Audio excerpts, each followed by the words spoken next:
And then, of course, I went back. So you go back in January again? Yeah, left in Jan. And before I could come back, 10 years went by. Yeah. Okay, now let's go. Yeah. That's crazy. So Yeah. you live in Jan now to start your second year? Yeah. Okay. Walk us through. Yeah, I mean, I go back to school, all is going well, I'm advancing well with grades, whatever, resettling. By this time, I was starting to move out of the dorms. Mm-hmm.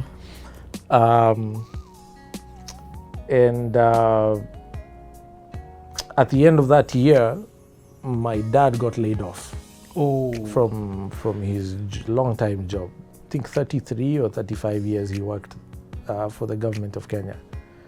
And my mom's business also had essentially failed, wasn't doing well, and they could no longer keep up with my school fees. This is 2000? 2001. So beginning 2001, thereabouts, then we started to have challenges raising school fees. And by the graces of the school administration, sometimes they would allow me time because, they did understand that money was being brought in from a third world country. But their confusion was always, but you showed bank statements you had at least a year's worth of what would have changed to cause you not to keep up with fees. And that became a problem because then you start violating the terms of your student visa. So the student visa requires that you maintain a full load of class academically while you're there, or else you have violated the visa. So it means you have to have paid your fees for the term that you're there. Even if you haven't paid, at least you're in class. You've made arrangements with the school to let you pay later, but you're in class. You've enrolled in class. Yes. You can't be there. You're supposed to be doing 3 classes at a quarter, and you're only doing 2 because you've violated your visa. And why would you be doing 2? Because the school is not allowing you to be in class. Yes, because I don't have enough money. So I don't have money for school fees. They're letting me take 2 classes, but not all 3. Oh, man. Because then the debt is stacking up, you know what I mean? And each quarter I was paying $2,000. I think by that time it was $2,000 per class, per term. So I need $6,000 every 3 months to maintain a full load, which became difficult with the financial situation back home. So now what happens? Your parents call you and tell you, or you can already just tell? Because of course it's hard. It was heartbreaking. I could hear it in their voices. They were stressed. They were disappointed. They were worried for me because they don't know, how I'm living. If they haven't sent me money, how am I buying food? Am I making enough to survive? Am I focusing enough in class? I mean, it was stressful for everyone. Okay, let's talk about this. Again, I don't want to rush over this bit because a lot of people who go abroad face this. In fact, I'll even be as gutsy as to say more people go through this than don't go through this. More Kenyans who fly out face financial difficulty, that's forcing them to drop out or do all sorts of get jobs just to survive, than just have an easy time in university. So for you, let's start there. So now you're beginning, money is low. What does that mean? Are you paid rent? Or? It means I'm falling back on rent. My roommates would fill in for me whenever they could. When you say fill in, they would pay your rent? Yeah, pay my portion. What? Yeah, and I'd sort them out later. I mean, I had decent guys for roommates. I had these roommates for, I think, 4 years, maybe 3-4 years. 3 years. Balmoy and Bradley Bethel. Bradley Cecil Bethel from the Bahamas, and Balmoy Abe. Balmoy was half cow, or is half cow, half Ugandan. His mom and my mom happened to know each other from childhood randomly. On one occasion, his mom was visiting him in college, and I bumped into them in a cafe, and he called me over to introduce me to his mom. And he says, Mom, this is Olois from Kenya. Oh, Solomon, who? Back then I used to go by Solomon Mutsami, my dad's surname. And when I said the name, it seemed to strike a chord. It says like, you're Japheth's son. It's like, "Hiya, how do you know?" What are the chances of that? "Oh, I know your mom very well. We went to high school together, and I'm from almost the same village in Ukambani, Kitui Central." So I had a really good connection with Balmoy for that reason. Also, just for the simple fact that we were Kenyans. Yes. Balmoy was a cool cat in college that everyone liked hanging out with. Yeah. And Brad was just an angel, man. Bradley was he was like Martin Bayer from high school. Beautiful human being, generous, easygoing guy, proper island guy. So every now and then they would. So what, you'd come clean and tell them, guys? Yeah, I mean, you couldn't hide. I mean, the light bill's not paid, and you're supposed to be splitting a leg. Gas, you had to pay for natural gas, which is what your heat was powered by. Yeah. Rent, whatever. So it's not something you could hide. And up to a certain point, then they couldn't help, and there were certain situations where I remember one winter they both left Savannah to spend the holidays with their families or wherever.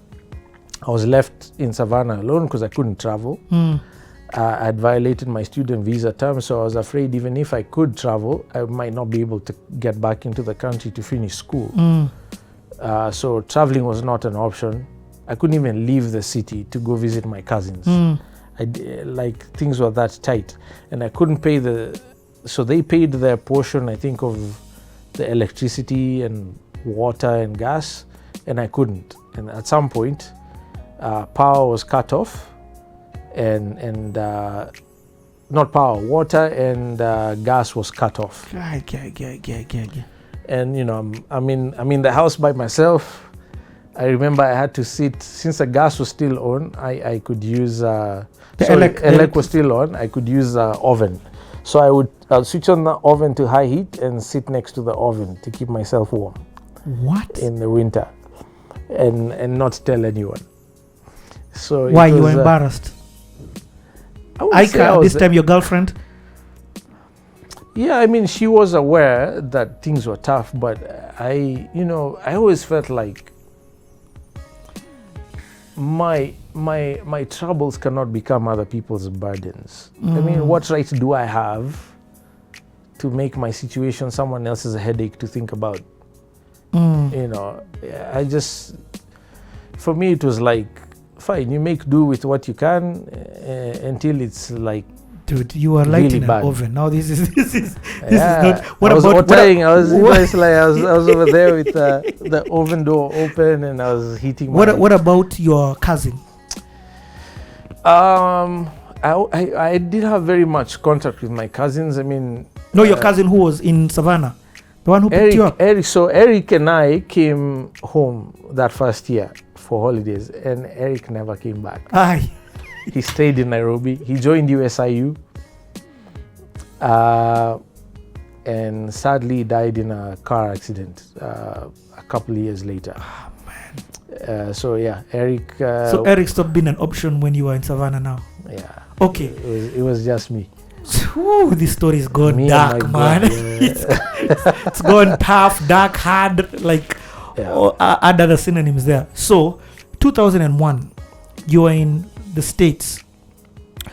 Your fees, there's no money coming from home.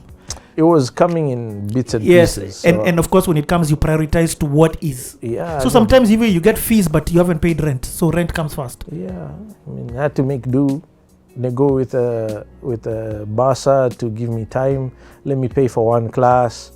It's during that time that they offered to loan me $2,000 per quarter, so I could pay for one class, and then they would loan me $2,000 for the other class. So they let me attend class and then debit my statement. So it would be a debt I owe the school. Yeah, so it's not cash they're giving you. It's just but saying. Then yes, it's not cash they're giving me. It's the value of the class that goes on my credit report. So at this time, your grades don't matter, because you're telling me you're an A student. In fact, you are an A++. Yeah, I was in the top 10th percentile nationwide for the School of Building Arts. What? Yeah, I was in the honor society for the top students in building arts, but I learned very harshly that, and this is something that the office of the president of the school told me, that the head bursar, I remember, I was sitting in his office, I was begging for assistance, scholarship, something based on my grades, on the financial Your need, behavior, because the school was good at doing that. Most of the Kenyan guys I knew, African kids I knew there, at least half, I would say, were there on full scholarships because of sports and arts abilities and so on. So I knew that there was room for scholarship, financial assistance. So I was begging for months, and I finally got an appointment with the chief finance guy for the school. And he told me, listen, Solomon, I feel for you, but when we gave you the admission letter, you had proved financial ability for covering your tuition. I do understand things have changed since, but it would have been a lot easier had you asked for help before you enrolled. Yeah. After you enroll, it's virtually impossible. You are profit to the institution. Yeah. So now you are able to pay, what has changed? And then they're like, do we really believe that? We don't know about Kenya. It would require a lot more investigation than they were interested in getting into, basically. So the most they could offer me was a $2,000 a quarter in student financing, student loan. Yeah. I could only pay for one class, so I'd violated my visa terms, which means I've also slowed down my academic progression. So it's not that you can't, now you need another extra year. Yeah. No, at some point it just became like, I need 2 years. And 2 years of $25,000 of 4 quarters in the year, because normally an academic year is 3 quarters. 3 quarters, and then summer was optional. So I had friends and classmates who would not skip summer. They would take full loads for summer, and then they graduate in 4 years instead of 5. Because they've added that extra quarter, they've gained time. For me, it was the opposite. Now I was losing. I was losing time. And so by 2003, end of 2002, I was completely out of school. I couldn't even pay for the one class. And they wouldn't let me take one class on a loan. I had to pay for at least one.